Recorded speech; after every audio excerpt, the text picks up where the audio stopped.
Hey, welcome to 12 Tone. A while back, I got invited to participate in a charity album by Alan Stewart, the dude who writes the music for the YouTube channel Numberphile. He called it Tuplets for Toddlers, and the idea was that each artist would take a popular children's song and rearrange it to use some sort of advanced rhythm as a way to introduce these ideas to kids, with all the proceeds for the album going towards Save the Children. There's a link to the Bandcamp page in the description if you want to buy the album, and I've also linked to the video we did on Adam Neely's channel where all the composers listen to each other's songs. It was a lot of fun to hear how everyone approached the challenge, but Adam only gave us a minute each to talk about our pieces, so today I wanted to break down my approach a bit more and explain exactly what I did.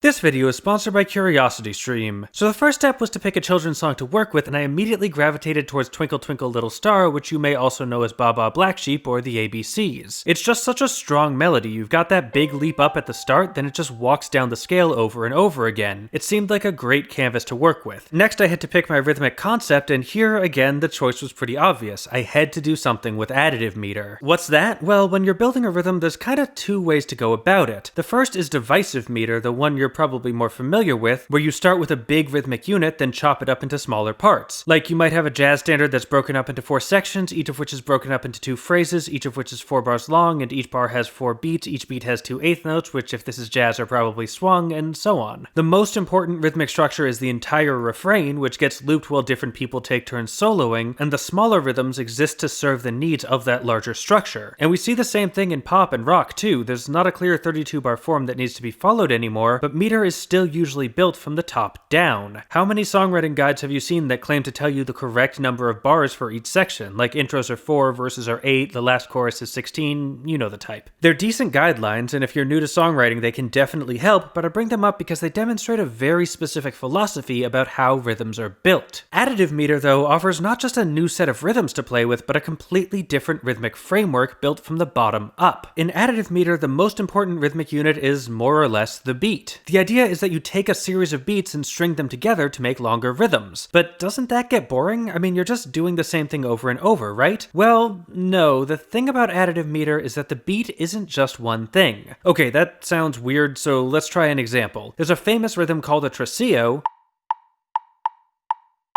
which I've often described as taking 8 beats and chopping them up as evenly as possible into 3 parts. 3 doesn't evenly divide 8 though, so you're left with this lurching pattern where the last note gets cut off by the start of the next one. That's a divisive meter approach. We start with a big unit, in this case a bar of 4/4, and then we work out how we're going to split it up, and since we're not doing it evenly, we wind up with a syncopated cross-rhythm feel. But Additive Meter approaches this differently. In Additive Meter, we start with the idea that we have a repeating pattern of 3 beats. The first 2 beats are long, and the last one's a bit shorter, but they're all beats. There's no syncopation. In Additive Meter, the tresillo is the pulse. It's a pattern of long, long, short with a 3:2 ratio between long beats and short beats, and that happens to add up to the same length as a bar of 4/4, but from an additive perspective, that's kinda just a coincidence. The tresillo can be easily described by either system because it happens to fit the parameters of both. That's not always the case though. For example, Turkish folk music has a rhythm called an aksak, which is often described as being a 9/8, and yeah, that's not wrong, there's 9 eighth notes per bar, but it also kinda misses the point of the construction. If you wanted to divide 9/8 evenly, you'd probably do 3 groups of 3, but the aksak rhythm has 4 beats instead, it's just the last one is a bit longer than the others. It's like a bar of 4/4 with a pause at the end, and Divisive Meter doesn't really capture that very well. With Additive Meter though, it's easy. It's short, short, short, long, with that same 3:2 ratio we use for the tresillo. And we can take this a whole lot further. Back in college, on a dare from one of my teachers, I wrote a metal song with 6 different extreme time signatures, and the main riff from it sounded like this.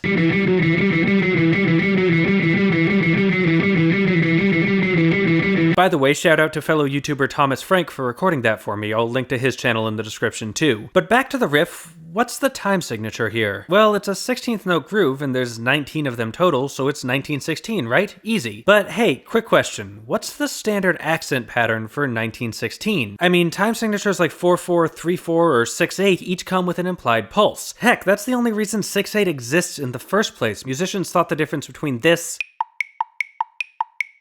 and this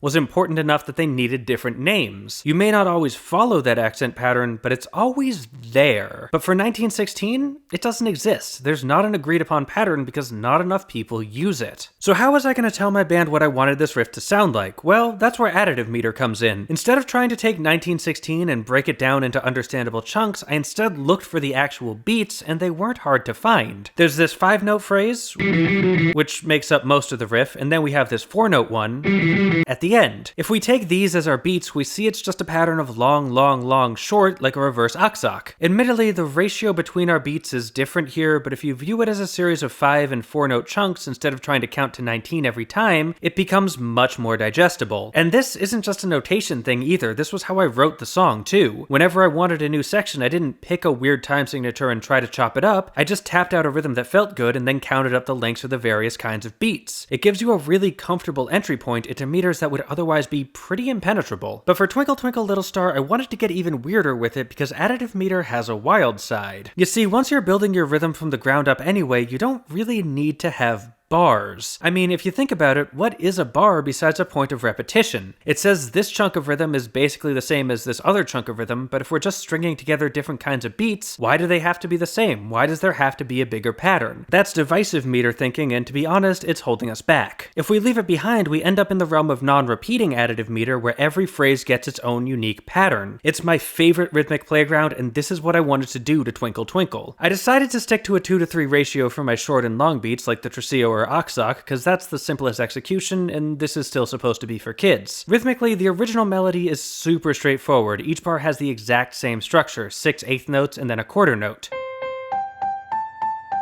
Because the notes only move on the beats, this means we have some very clear groups of 2 going on, so my first thought was, what would happen if we stretched some of those into 3, adding some pauses in the middle of the phrase? That gave me this, which was garbage. Absolute trash, I hated it. But if something's not working, that doesn't mean you have to throw it out. Sometimes you just need a small tweak to bring it all together. In this case, the problem was that this big leap feels unprepared if there's a gap in front of it, so all I had to do was repeat the first group again so I could get my pause and also make the leap feel good. I did the same thing for the next bit too, giving me a complete first line.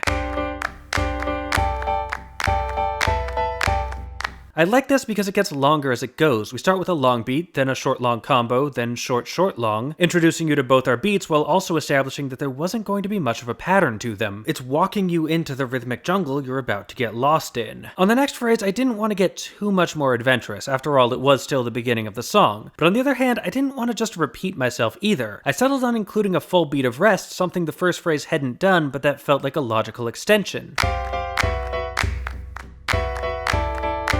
Notice how we have that same short, short, long phrase again, followed by triple short to mix it up. Until now, all the melodic fragments have ended in long beats, but since we've only got one note here anyway, it seemed like a good time to break that pattern so it didn't get too predictable. The third phrase is where things got tricky. I was writing this as an instrumental, but Twinkle Twinkle has lyrics, and I wanted you to be able to sing along. The problem is, Up Above the World So High really doesn't lend itself to chopping up in groups of 2. Anywhere you draw those lines, you wind up with incomplete clauses like uppa and world so. I could just do the whole thing on short beats, but that's no fun, so instead I decided to bust out a new trick, a long beat with 3 different notes in it. That way I could fit up above, which is a complete thought, and then go from there. I also repeated above for the second half, using the first note as a pickup to add another kind of rhythm. This is one of my favorite lines in the piece, and it all happened because the lyrics weren't being very cooperative. In the fourth phrase, I wanted to do something new again, and since we were building to a climax, it seemed like a perfect time for some stabs. On the last 3 notes, which map to the words in the sky, I gave each one its own full beat to really let you experience them.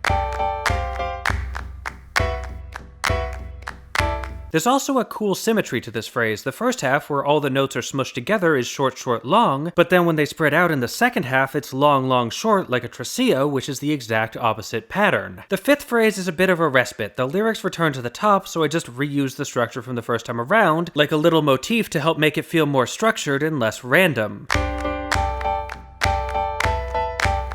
Giving you a moment of downtime was important here because I was setting up my biggest flourish and I needed you to be ready for it. The original song is 6 bars long, so technically this next phrase was supposed to be the last, but I wasn't quite ready to end yet, so instead I decided to do a tag, repeating the last line a second time to build to a real satisfying conclusion. I just needed a way to get there first. I wanted something to make it feel exciting, so I thought, why not add a new kind of beat? This whole time we've been working in 2s and 3s, so what would happen if we tried a beat that was only 1 note long?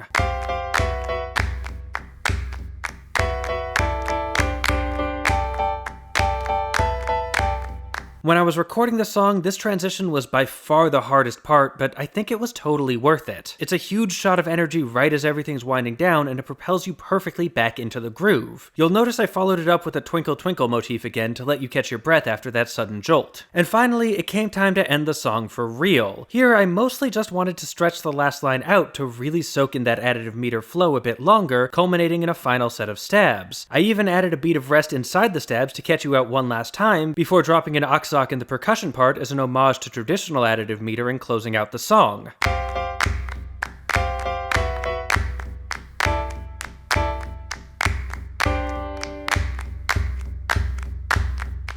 That's how I built the rhythm, but before you go, I wanted to briefly explain a couple other compositional decisions I made. First of all, I knew I didn't want a chord progression. The changes would draw attention to the uneven meter, and if I could find a way to do it that wasn't jagged, it would wind up creating a higher level rhythmic structure, the exact thing I was trying to avoid. But the melody by itself felt weak, so I decided to add a couple harmony lines to beef it up. I suppose I could have done these as triads to emphasize the underlying tonality, but that's boring, so instead I used chordal harmony, which is basically just a stack of fourths, so if the top voice is on C, then the middle's on G, and the bottom's on D. It gives it this dark, hollow quality that leaves the piece tonally ambiguous. This means that when the top voice went to E, the bottom voice ended up on F sharp, which isn't in the key, adding a bit of extra harmonic spice. Fortunately though, those E's only happen in the middles of phrases, so that tension resolves really nicely at the end. I also knew that for the rhythm to make sense, I would need a strong percussion part, so I decided to use a clapping chorus. I recorded myself clapping the whole thing 5 times, then panned them around so it sounded like you were listening to a whole group of people clapping the rhythm together. My goal with this was twofold. First, I wanted to fill in all the gaps in the beats because without that, the positions of the notes felt a bit arbitrary. But also, the point of the piece was to introduce you to the rhythmic concept, and there's no better way to learn a new rhythm than by clapping along, so I wanted to invite my listeners to at least try. You probably won't be able to get all the way through on your first attempt, but there's enough of a recognizable structure that after a couple listens you can probably do okay, and if you lose the accents for a bit, you can always just clap along to the pulse until you find it again. And that's pretty much it. The whole thing clocks in at around 40 seconds, and I considered playing through it again to round it out, but honestly, I felt like I'd said everything I needed to say with it. And yeah, I know that sounds super pretentious, and it only gets worse when you consider that I said it about an arrangement of Twinkle Twinkle Little Star, but whatever, I stand by it. If you want to hear the whole piece and check out what everyone else did, you can buy the album or go watch Adam's video. Again, links to both of those are in the description. Overall, it was a really interesting project. Everyone had such different takes on the challenge. Some folks went overtly rhythmic like I did, while others tried to smooth it out so that if you didn't know what was happening, you might not even notice anything strange. I'm really proud of this whole thing. Thanks again to Alan for putting it together, and thanks to you for checking it out. If you want more breakdowns of rhythmically advanced children's music, and let's be honest, who doesn't, Adam Neely also released an extended version of his video on Nebula, where he breaks down all the math that went into his take on ants go marching with metric modulation. It was one of my favorite pieces on the album, and Adam is just so thoughtful about the way he makes music, so getting insight into his process is fascinating. In case you don't know, Nebula is a streaming service built by some of YouTube's top educators, including Polyphonic, Legal, Lindsay Ellis, and me, in order to break free from many of the more frustrating aspects of working on YouTube, like copyright claims and the seemingly random whims of the algorithm. If you want to check out Adam's video or just support great educational content, we've even worked out a deal where if you sign up for CuriosityStream with a link in the description, not only will you get 26% off their annual plan, you'll also get a Nebula account for as long as you remain a CuriosityStream member. That's 2 sites of great educational content for under $15 a year. I still can't believe they agreed to this. And hey, thanks for watching, thanks to our Patreon patrons for making these videos possible, and extra special thanks to this video's featured patrons, Susan Jones and Jill Sundgaard. If you want to help out and help us pick the next song we analyze too, there's a link to our Patreon on screen now. You can also join our mailing list to find out about new episodes, like, share, comment, subscribe, and above all,